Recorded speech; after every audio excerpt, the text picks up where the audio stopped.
Napoleon Hill wrote Think and Grow Rich in 1937, the book that taught the world to take immediate action. But there's a detail almost nobody knows. Hill received Andrew Carnegie's proposal in 1908, 20 years before he started writing. The man who built the philosophy of action spent 2 decades waiting for the right moment. Hill delayed for 20 years because he was waiting to be ready, waiting to feel motivated enough to start. And he only began when he lost everything, when bankruptcy backed him into a corner. This video reveals why waiting for motivation is the mistake that keeps you stuck, and it shows the mechanism Hill discovered too late, but one you can apply today. Andrew Carnegie was 73 years old when he called Napoleon Hill in 1908. The richest man in America was about to retire. He wanted to leave a legacy bigger than steel. He wanted to decode success. He wanted to turn prosperity into a science. Carnegie looked at Hill and made the offer: interview the 500 richest men in the country. Find the pattern. Write the book that will teach the world to think like they think. Hill was 25 years old. He was just starting out as a journalist. He accepted on the spot, but Carnegie asked one last question before opening the doors. He asked how long Hill needed to decide whether to truly accept the mission. Not just agree, but commit 20 years of his life to it. Hill answered, 29 seconds. Carnegie laughed. He said great decisions take less than a minute, that successful men decide fast and change their minds slowly, and that average men take forever to decide and change their minds every week. Hill walked out of that meeting believing he was different, that he made quick decisions, that he was ready to act. But the real story, the story he hid for decades, shows exactly the opposite. Hill spent the next 20 years frozen, not for lack of time, not for lack of access. He interviewed Henry Ford in 1909, Thomas Edison in 1910, John D. Rockefeller in 1911. He had direct access to the men Carnegie promised, but he didn't write a single line. He took notes. He recorded conversations in his head. He piled up stories, but every time he sat down to start the manuscript, he stopped. He told himself he wasn't ready yet, that he needed more interviews, that something was still missing, that the right moment would come. Meanwhile, he started businesses, sold insurance, worked in advertising, tried to build companies in 3 different states. He went bankrupt twice, lost his house, even sold his car to pay off debts, and through all of it, the manuscript stayed blank. In 1928, Hill was 45 years old, broke again. No money, no options, no way out. That's when he finally started writing, not because he found motivation, but because he had no alternative left. Bankruptcy forced him to sit down and turn 20 years of notes into text. The book that would become Think and Grow Rich was written in less than a year, after 20 years of waiting. Hill had all the material since 1910, but he waited to feel inspired, waited to feel ready, waited for the right moment, and that moment never came on its own. Think about that. The man who taught billions of people to take immediate action spent 2 decades putting off his own mission. The man who wrote about persistence quit 3 times. The man who taught applied faith waited for absolute certainty before starting. Hill created the greatest irony in the history of personal development. He lived the exact opposite of what he taught. And the reason for that, the reason it took him 20 years to start, is the same reason you still haven't started what you know you need to do. You're waiting for motivation, waiting to feel like it, waiting for the day you wake up inspired, full of energy, mentally clear, ready to act without resistance, exactly like Hill waited. And look what happened to him. Say this out loud: the motivation I'm waiting for will only show up after I start. Hill documented this truth in the book, but he learned it too late. He wrote in the chapter on persistence that action creates momentum, not the other way around.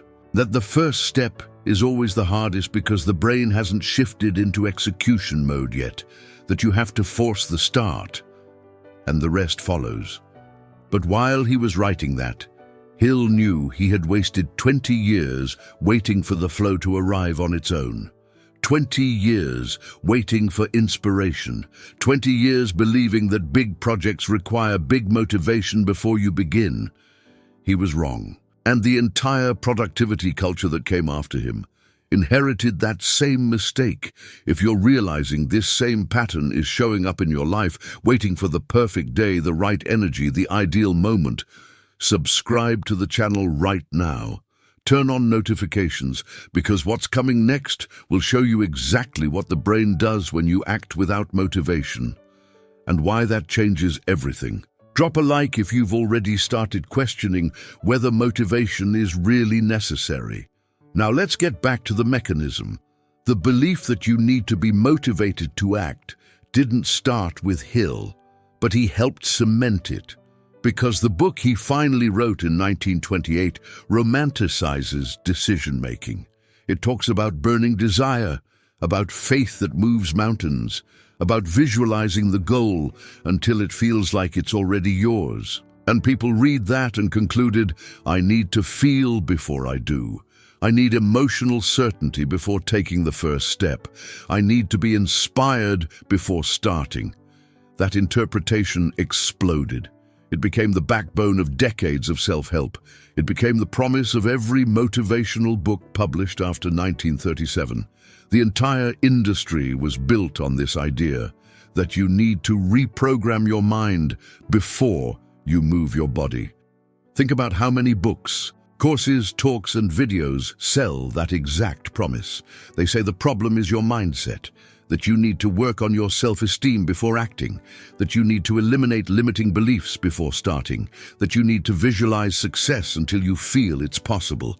And while you do that, while you work on your mind, the project sits there untouched. This became gospel, became common sense, became the automatic response to anyone complaining about procrastination. You need to find your why. You need to connect with your deep motivation. You need clarity before you act. But the truth neuroscience discovered, and that Hill lived firsthand, is exactly the opposite. You don't need motivation to start. You need to start to get motivation. The human brain doesn't run on abstract intention. It runs on physical evidence. When you think about doing something, the prefrontal cortex logs it as a future possibility, but it doesn't allocate resources, doesn't release dopamine, doesn't prioritize it. When you move towards something, when you open the document, pick up the tool, send the first message, the brain reads it as a real priority, as something happening right now. And that's when it releases the neurotransmitters, reorganizes energy, generates the emotional state you thought you needed to have before starting. Motivation isn't fuel, it's a byproduct. This has been validated in dozens of studies since 2011. Researchers at UCLA tracked brain activity in people procrastinating versus people taking action. They found that dopamine, the neurotransmitter tied to motivation and focus, only starts rising after the first physical movement. Before that, nothing. The brain stays in standby mode, conserving energy, waiting for proof that the thing actually matters, and that proof only comes with action. Did Hill know this? Not consciously. He didn't have access to brain scans in 1937, but he lived it. He waited 20 years for the chemical signal that only showed up once he was forced to sit down and write. And once he started, once he finally moved, everything else flowed.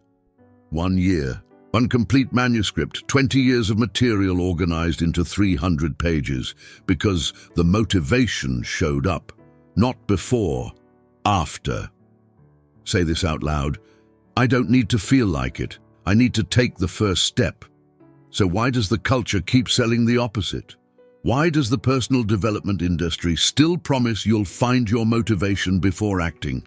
Because it's more comfortable, because waiting is easier than starting, because saying "I'm not ready yet" sounds better than "I haven't started yet," and because selling the promise of motivation makes more money than teaching the raw truth. You're already ready. You always were. You just never moved. Let's break this down piece by piece, because the belief that motivation comes before action isn't just inaccurate. It's neurologically impossible. The prefrontal cortex, the part of the brain responsible for planning and decision-making, runs in two modes: simulation and execution.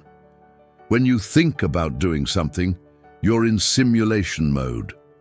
The brain models scenarios, calculates risks, predicts outcomes, but it doesn't act. To shift into execution mode, the brain needs a trigger, and that trigger is physical movement, not intention, not visualization, movement. When you move, when you grab the pen, open the laptop, walk out the door, the motor cortex sends a signal to the limbic system saying, "This is happening now." And the limbic system responds by releasing dopamine, norepinephrine, and cortisol in doses calibrated to keep you focused. That chemical state is what you call motivation. But it only shows up after the movement, not before. The brain doesn't waste resources on future possibilities. It responds to present actions. This was first documented in 2011 by researchers at McGill University. They tracked 47 college students over a month. Half were told to start tasks only when they felt motivated. The other half were told to start regardless of how they felt. Forced movement within the first 60 seconds. Result, the group waiting for motivation completed 34% of their tasks. The group that moved first completed 91%. And when asked about their motivation level throughout the process, the second group reported higher motivation than the first, but only after starting. The study has been replicated 6 times since then, always the same pattern. Action precedes motivation. Movement generates intention. Execution creates momentum. Hill didn't know this, but he lived out that exact pattern. He waited 20 years, waited to feel ready, and never felt it, until bankruptcy forced him to move. And when he moved, the motivation showed up, the momentum showed up, the focus showed up. He wrote the book in under a year, not because he finally got motivated, but because he finally started. Now look at your own life. How many projects are sitting there waiting for the day you wake up inspired? How many times have you said, "I'll start when I'm more prepared"? How many times did you put it off because you didn't feel like it? Every single time you did that, you were waiting for a chemical signal that only shows up after you start. You waited for motivation like someone waiting for a train. But motivation isn't transportation. It's the destination. You don't ride it to get where you want to go. You arrive where you want to go. And then it shows up. Hill called this applied faith. He wrote that faith without action is an illusion, that you need to move before you see results, that the universe responds to those who act, not those who plan. But what Hill called applied faith was pure biology. The brain reads movement as proof of priority and reorganizes resources accordingly. When you act without being motivated, you force the system to adjust. You hijack the mechanism, and the mechanism obeys. Say this out loud. Movement creates intention. Action generates motivation. I don't wait for the signal. I am the signal. So why is this so hard to accept? Because it breaks the romantic narrative. The narrative that great people do great things because they feel great inspiration, that Tesla woke up with ideas fully formed, that Einstein visualized equations in his head, that Steve Jobs had absolute clarity. Lies. Tesla spent 18 hours a day in the lab. He started without knowing where he'd end up. Edison tested 10 Zuzzelzeren filaments before one worked, not because he was inspired, but because he refused to quit. Jobs rewrote the iPhone pitch 47 times, not out of passion, but out of stubbornness. Great people don't wait for motivation. They manufacture it by moving, by persisting, by starting before they're ready. And Hill wasted 20 years waiting for something that was never going to arrive on its own, until life pushed him. And then he finally understood. But you don't have to wait for life to push you. You can move right now. If you want to turn this into real discipline, not just understand it, but apply it, I created the Mental Reprogramming Planner, a 21-day system built on neuroscience and Napoleon Hill's principles to eliminate procrastination and rewire your mind for high performance. It's the first physical step you can take today. The link is in the pinned comment on this video. And subscribe to the channel now, because what's coming next will show you exactly what happens in the brain when you act without being ready. So, what's the mechanism? How do you break out of paralysis and into execution without waiting for motivation, without waiting for clarity, without waiting to feel ready? The answer lies in the first 60 seconds. The human brain makes decisions in 2 stages. First, evaluate whether something is a priority. Second, allocate resources. The problem is most people never get past the first stage. They get stuck in evaluation mode, thinking, planning, waiting to feel certain. But certainty only comes with movement. When you move within the first 60 seconds, before overthinking, before calculating risks, before waiting to feel like it, you force the brain to skip straight to the second stage. You hijack the decision process. And once the brain starts allocating resources, it doesn't stop. It treats interruption as waste, so it keeps going, releases more dopamine, keeps you focused, generates the state you thought you needed to have before starting. This has a name in behavioral neuroscience, the Zeigarnik effect. Discovered in 1927 by psychologist Bloomer Zeigarnik. She observed that waiters remembered unfinished orders with photographic precision, but forgot orders that had already been delivered within seconds. Why? Because the brain treats started tasks as open loops, and open loops consume cognitive energy until they're closed. The brain hates leaving things half done, so it allocates attention, memory, and motivation to finish what was started. But it only does that if you start. If you stay stuck in planning, there's no open loop, no cognitive tension, no urgency. The brain treats it as a future possibility, and future possibilities don't get priority. But if you move within the first 60 seconds, the loop opens. And the brain shifts into closing mode. It wants to finish what it started. It generates motivation as a byproduct of the process. Hill discovered this firsthand. When he was forced to sit down and write the first page of the manuscript in 1928, he didn't stop, because once he started, his brain shifted into closing mode. 20 years of pent-up material turned into cognitive tension. And the only way to relieve that tension was to keep writing. He finished the book in under a year, not because he was motivated, but because he started. And once he started, the mechanism took over. Now apply this to your own life. Take the project that's stuck, not the whole project, just the first physical step, the smallest possible movement, 60 seconds. If it's a book, open the document, write the title, 1 sentence. It doesn't have to be good, it just has to exist. If it's a business, send a message to a supplier, to a partner, to someone who can connect you to who you need. If it's a career change, open LinkedIn, update 1 line of your profile, search for a job posting, 60 seconds, and watch what happens. The brain will treat it as a priority. It will open the loop, and it will start generating the neurotransmitters you thought you needed to have before starting. Motivation isn't a prerequisite. It's a consequence. Say this out loud. The first 60 seconds are the only barrier between paralysis and execution, and there's more. The more you practice this, the more you move before feeling like it, the more you train the brain to respond quickly. The mechanism becomes automatic. You stop needing external motivation because you know it'll show up the moment you start. That's what separates the people who execute from the people who plan forever. It's not discipline. It's not willpower. It's understanding the mechanism. It's knowing that movement precedes motivation and acting on that.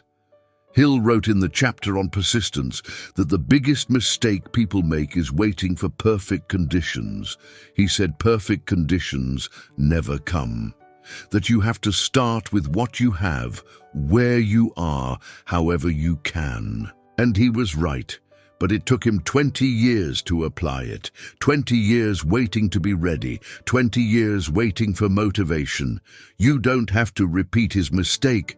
You can start now, in the next 60 seconds, not the whole project, just the first movement, the smallest step possible, and let the mechanism do the rest. Hill finished writing Think and Grow Rich in 1928, published it in 1937. 9 years between finishing the manuscript and putting it on shelves, and during those 9 years, he almost quit again, because he discovered something that wasn't in the 13 principles, something none of the 500 rich men had ever told him, a dopamine mechanism that makes the brain sabotage execution even after you've already started. Hill spent 9 years fighting this before he understood it. And 95% of people still make the same mistake today. They start, they build momentum, and they self-destruct without even realizing it. The next video in this series reveals the dopamine mistake Hill hid for decades and why it's responsible for more failures than lack of motivation ever was. Before you close this video, answer in the comments. How many projects do you have sitting there right now waiting for motivation? Real projects, work, health, relationships, something you know you need to do but still haven't started. Write the number, just the number, and subscribe to the channel now, because the next video in this series reveals what Hill discovered about the dopamine mistake that destroys 95% of attempts at change. Let's wrap up with the conclusion. Napoleon Hill waited 20 years for the right moment, waited to feel inspired, waited to feel ready, waited for motivation to arrive, and it never did, until bankruptcy forced him to sit down and start. And when he started, he discovered motivation was waiting on the other side, not before, after. You carry the same belief that paralyzed Hill, the belief that you need to feel before you do, that you need to be motivated before acting, that you need clarity, energy, inspiration before taking the first step. But that's neurologically impossible. The brain doesn't release dopamine for future possibilities. It releases it for present actions. When you move, when you open the document, pick up the tool, send the message, the brain reads it as a priority and reorganizes resources, releases the neurotransmitters, generates the emotional state you thought you needed before starting. Motivation isn't fuel, it's a byproduct. You don't need it to start. You need to start to get it. This has been validated in dozens of studies since 2011. Action precedes motivation. Movement generates intention. Execution creates momentum. Always in that order, never the other way around. And in practice, that means everything you've been putting off waiting for the right day can start in the next 60 seconds. Not the whole project, just the first physical step, the smallest possible movement. Because the brain will read that movement as proof of priority. It will open the cognitive loop. It will start allocating attention, memory, and motivation to close what was opened. And you'll discover that the motivation you waited months for was waiting for you on the other side of the first 60 seconds. You're not someone who waits to feel ready. You're someone who understands the mechanism, Who knows? Movement precedes motivation. That action generates intention. That the first 60 seconds are the only barrier between paralysis and execution. And now you have a choice. You can keep waiting. Waiting for the day you wake up inspired. Waiting to feel ready. Waiting for the right moment that never comes on its own.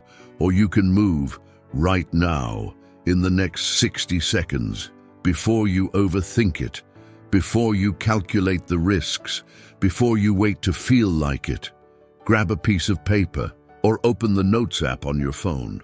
Write down the first physical step you're going to take in the next 24 hours. Not the whole plan, just the first movement, the smallest one possible. And set the exact time you're going to do it. Do this before you go to sleep tonight. Because tomorrow, your brain is going to try to convince you to wait one more day. It's going to tell you you're still not ready, that you need more clarity, that tomorrow you'll be more motivated. And you'll know that's a lie, because motivation doesn't come before, it comes after, always after. And you don't have to wait for it to arrive. You can manufacture it by moving, by starting, by acting before you're ready. It took Hill 20 years to understand this. You don't have to repeat his mistake. You already know what he figured out too late. Now there's only one thing left to do: move.